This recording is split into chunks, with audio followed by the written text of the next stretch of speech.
What's with that attitude? Who do you think allows you to live? I'm sorry. You are in the position of being my wife. So just shut up and do what you're told, you scum! How many times has it been like this?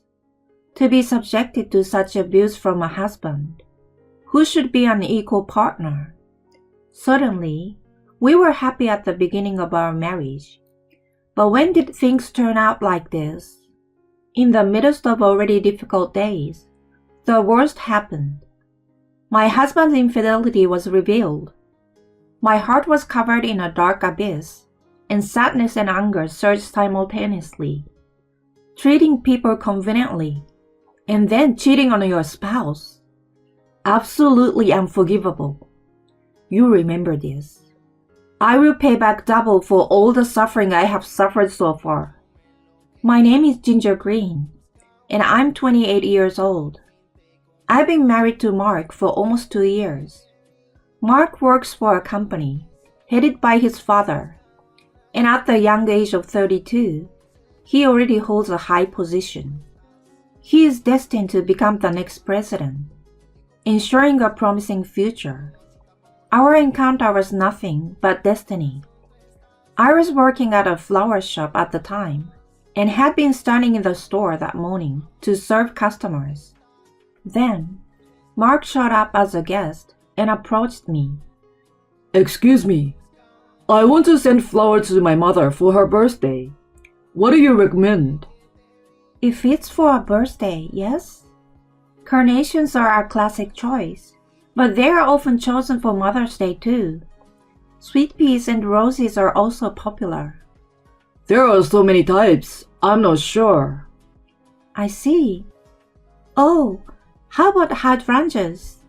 They have a lovely meaning, symbolizing family bonds and patient love. Or something else? Gah! I'm sorry, I got carried away. No, go on. Listening to you talk doesn't seem boring at all. Saying this, he smiled modestly. In just a few minutes, I was struck by how gently he laughed, a complete change from the cool impression I had had of him before. After that day, he began to visit our store regularly. Each time, I shared my knowledge of flowers with him to the fullest. He always seems to enjoy listening, making me naturally happy as well. 2 months after we met, something happened. He bought a bouquet of 12 roses. These 12 roses, also known as Darcy roses, have a tradition in Europe where men used to present 12 roses to their girlfriends. Each rose had meanings like affection and respect, symbolizing a pledge of all these feelings to the recipient, often used during proposals. While I was wrapping the bouquet, Mark confidently shared this knowledge. I knew that different numbers of roses had different meanings, but I was surprised by how much he had researched. After finishing the wrapping, he handed the bouquet directly to me. In a state of confusion, I said, "Huh?" And he clearly stated, I like you. I want to marry you. What? Marriage? Even if you say that suddenly. What? Is there someone else? If there is, I will talk to them. No, there isn't. There's no one, but why so suddenly? If you don't like it, you don't have to accept it. But I really want you. Mark. At that moment, with no lover and feeling the pressure in front of friends quickly getting married, I might have been confused, but maybe this was fate. If someone loves me this much, I thought I could surely be happy. With that in mind, I accepted his confession and started dating. It seems he had marriage in mind from the beginning. As he quickly brought up the topic of marriage, I was fed up with my parents asking me every time I turned them down, "Is there anyone you want to go out with?" Because of this, I readily accepted his offer. I was surprised when I heard that Mark was the next president of the company, but I was increasingly attracted to his unpretentious personality, the kind that would give his mother a bouquet of flowers on her birthday. However, I began to feel uneasy about my husband's behavior. The first red flag was about 6 months into our marriage. In a strangely irritated state, my husband came home and roughly threw his bag onto the sofa. "Welcome back. What happened?" As I inquired, he raised his voice. I just made a little mistake at work, and my old man got mad at me. Why the heck? "Oh, really? But isn't it quite serious for your dad to get angry? Must have been something important." What? So you are saying I'm the one at fault? "Oh no, it's not that." I tried to laugh it off, but in the next moment, the TV remote came flying. The remote hit the wall, making a dull thud, and landed on the floor. Did my husband just throw the remote at me? Overwhelmed by fear, I collapsed on the spot, looking down at me with a cold stare. My husband uttered in a voice I'd never heard before, Don't get too carried away, okay? Mark? Just because you managed to marry the future president, don't think you're safe. If you keep acting up, I will. What are you saying? Why would you suddenly talk about throwing things away? I was just worried about you, Mark. Shut up. It doesn't mean anything for an incompetent person like you to worry about me. Got it? You're just my wife. Don't interfere with my work. Just shut up. This incident was the turning point, revealing my husband's true nature. Gradually, his verbal abuse became a daily routine. I've lost count of how many times I've heard words like good for nothing, stupid, and useless. Even now, after a year and a half of marriage, nothing has changed. I've become nothing more than a housekeeper, wearing the mask of a wife. Yet, the reason I have endured this marriage life is because of my in-laws. They treated me like their own daughter, especially my father-in-law, who has always seems to want a daughter. He keeps in touch with me regularly. Just the other day, while doing household chores, I received a call from my father-in-law. "Hello, this is Ginger." Oh, Ginger. Sorry to call out of the blue. How are you doing? "I'm fine, thank you. How are you both, Mom and Dad?" We are doing great. My wife and I were thinking about going to lunch with you soon. "Really? I'd love to join." Great to hear that.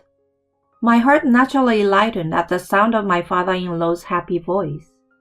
Upon sensing something, my father-in-law formally inquired, Ginger, are you getting along well with Mark? Yes. It's more like I'm lacking in some way." That's not true. Ginger, you're a well-raised young lady. We'll understand if we talk. "I'm not sure about that." Ginger, if anything happens with Mark, feel free to consult with me. I promise to always support you. I may be Mark's father, but I'm also your father. If you are in trouble, I will definitely help you. Contact me anytime. "Dad." Touched by his kind words, I almost shed tears. Suppressing the rising tears, I thanked my father-in-law and ended the call. "Dad, why did he bring this up now? Did I unintentionally reveal something in my voice? If I were to consult Mark's father about Mark's verbal abuse, and Mark found out, just imagining it makes me shiver. For me, my husband has become a source of fear. One day, while cleaning my husband's room, I noticed a closet was half open. It seems the coat's hem got caught, causing a slight wrinkle in the coat. Should I take this to the dry cleaners? I'm planning to pick up dry cleaning anyway. As a precaution, I checked if there was anything in the coat pocket. Then, I found a piece of paper inside the pocket. What? What is this? It's a receipt from a dubious place often visited by couples. The date indicates a stay a week ago for 12 hours. On that day, my husband claimed he had sudden overtime and would stay at the company. In that moment, I collapsed to the floor. Never did I imagine that my own husband would be cheating. Mark, why? Why would he cheat? No matter how much verbal abuse he threw at me, I never doubted his love for me. At that time, he proposed with a bouquet of roses, and that gesture couldn't have been a lie. However, I can't forgive cheating. He betrayed me. Looking back, there were strange occurrences. Sudden increase in overtime, constantly checking his phone, and a faint scent of soap despite supposedly him staying at the company. Now all those signs were clear evidence of infidelity. There's no room for leniency or consideration towards him anymore. This moment was when the trust I had built up for him crumbled. Unforgivable. After insulting people so much, he was cheating in secret? Just mocking others and quietly betraying me. But I won't just cry and accept it. I would definitely get revenge. From that day on, I decided to monitor my husband's behavior.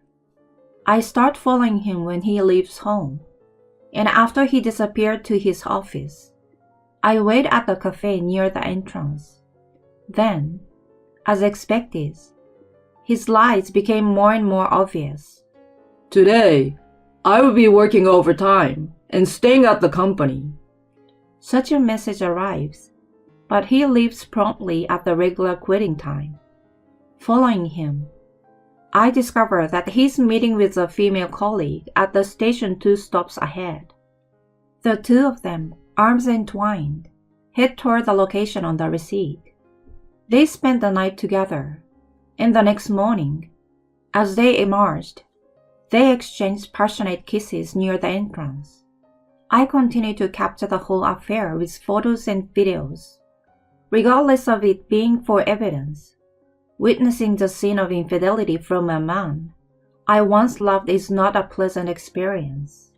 After several weeks of observations, a substantial amount of evidence of the affair had accumulated.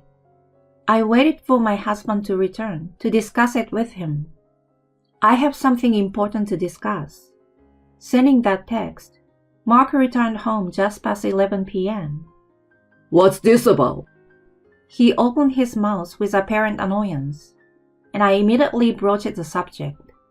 Mark, are you cheating? Huh? What are you talking about all of a sudden? I know everything. Look, here's the evidence. I showed him the photos and videos I had collected on my phone. He briefly looked flustered, but quickly regained his composure. Huh? And what's the big deal about this? What? Why are you acting so nonchalant? This is undeniable evidence of your affair. You just took these with your own phone, right? That's not evidence of anything. Ha ha ha. No way! You did have a relationship with another woman, didn't you? Oh well, if you're going that far, fine, it's over. Huh?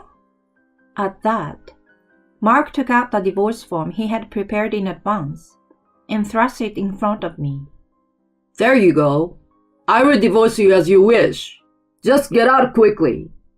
Wait, the conversation isn't over yet. I cheated because you're not attractive. Got it? Get out, you trash. Understood. I immediately packed my things and left the house. As I left, I heard Mark's voice saying, You're finished too. But I closed the door without saying anything. Apologies to my parents, who were so happy about the marriage, but with nowhere to go. I reluctantly returned to my parents' house. On the way back, I signed the divorce papers handed to me and submitted them to City Hall. I also didn't forget to print out all the evidence of the affairs I had overlooked and sent them in an envelope to my in-laws. The next day, I quickly received a call from them. Ginger, is the content of that envelope true? My father-in-law raised his voice at the outset. I'm sorry, Dad, for surprising you like this. After questioning him about the affair the other day, Mark kicked me out of the house. What? And the person in the photos is one of our female employees? Yes, but Mark said, what you took with your phone is not evidence. There's no way he'd say that. To let you, Ginger, go through something like this. Leave it to me. I will make sure he pays for this. I'm sorry, Dad. Please take care of it. To be honest, it was a gamble on how my father-in-law would react. He had said he would help, but accepting his son's infidelity, especially as the future company president, was not something that could be easily tolerated. If Mark's infidelity is revealed, my father-in-law's credibility in the company will be at stake. Worst case scenario, it might be swept under the rug. Half expecting the worst, I sent the evidence photos, but it seemed luck was on my side. A few days later, I received a call from Mark after a long time. Hello? Hey, what the hell? Are you kidding me? Making up infidelity to my old man? What the hell are you doing? Do you understand your position? Calm down and stop using weird language. I just reported the despicable actions of the future president. What? Because of you, I got fired from the company, you know. Oh, you got fired? But is that my fault? You snitched on me to my old man, didn't you? I won't forgive you, you scum. You ruined my career. Thanks to you, the chance to be the next president is down the drain. Apparently, my father-in-law took the appropriate steps to deal with Mark. My bet turned out to be a good one. I have nothing but gratitude for my father-in-law. But Mark, on the other hand, has never apologized and continues to abuse me. My anger at him reached its peak. Don't be silly. You still blame others for this situation? All this happened because you cheated on your wife while you were married. How could you say such a thing after betraying me? Hey you. Who are you talking to? You should know your place. What? You're just unemployed now, right? With the title of next president taken away, you've been fired, and there's no social value left in you. Now that your father's connections are gone, you're just an incompetent fool. You're nothing but a piece of trash who hangs on to your father's wishes. You think you can just say whatever you want? Regardless of what happens, I will never forgive you. I will make you suffer many times more than what I have been through, so be prepared. From now on, you will live without anyone's help forever. For eternity. Serves you right. Hey, wait a minute. The conversation isn't over yet. Goodbye. Take care, or rather, struggle on your own, okay? Before he could call me back, I blocked his number. Finally, peace returned to my life. Afterward, I demanded compensation from Mark, who had been fired from the company. His affair partner, also married, ended up paying compensation to her husband as well. Originally, not the saving type, Mark had no significant savings and ended up in debt to pay the compensation. Now, he works multiple part-time jobs, including night shifts at the living factory, struggling to make ends meet. For someone who had grown up without any financial worries as the son of the president, his current life must be unexpected. But I feel no sympathy. It's all the consequence of his own actions. As for me, I opened up to my parents, and I ended up staying at home for a while. My mom and dad warmly welcomed me, embracing me gently, saying, "We are glad you're safe." Now I've returned to the flower shop where I used to work, enjoying fulfilling days. Although I've become divorced, I find more than enough happiness without getting married again. The painful past cannot be erased, but I can use it to shape a better future. I aspire to live a better life based on the lessons learned from this experience.